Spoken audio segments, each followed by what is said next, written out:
sukacita dalam berkorban. Hari ini masih tentang motif pelayanan.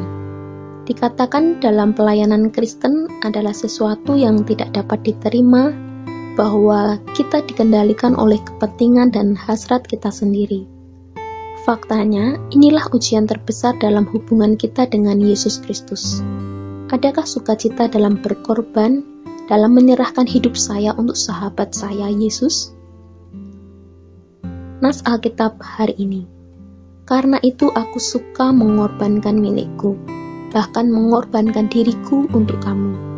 2 Korintus 12 ayat 15. Pada saat kasih Allah telah dicurahkan di dalam hati kita oleh Roh Kudus, Roma 5 ayat 5, maka dengan sukarela kita mulai mengidentifikasikan diri dengan perhatian dan maksud Yesus Kristus dalam kehidupan orang lain. Dan Yesus menaruh perhatian pada setiap orang.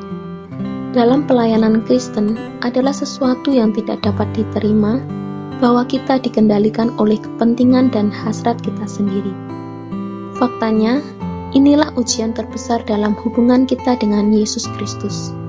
Sukacita dalam berkorban adalah bahwa saya menyerahkan hidup saya untuk sahabat saya, Yesus. Lihat Yohanes 15 ayat 13. Saya tidak menyia-nyiakan kesempatan hidup saya, tetapi dengan rela dan kesungguhan menyerahkannya bagi Dia dan bagi perhatiannya bagi orang lain. Dan saya melakukan hal ini bukan untuk alasan atau maksud saya sendiri.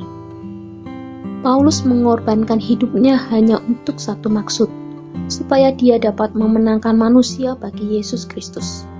Paulus selalu menarik manusia kepada Tuhannya, tidak pernah kepada dirinya sendiri. Dia mengatakan, bagi semua orang, aku telah menjadi segala-galanya, supaya aku sedapat mungkin memenangkan beberapa orang dari antara mereka. 1 Korintus 9 ayat 22. Apabila seseorang berpikir bahwa untuk membangun atau mengembangkan suatu hidup suci, dia harus selalu menyendiri dengan Allah, dia tidak lagi berguna bagi orang lain. Paulus adalah seorang suci, tetapi kemanapun dia pergi, dia selalu mengizinkan Yesus Kristus memakai hidupnya.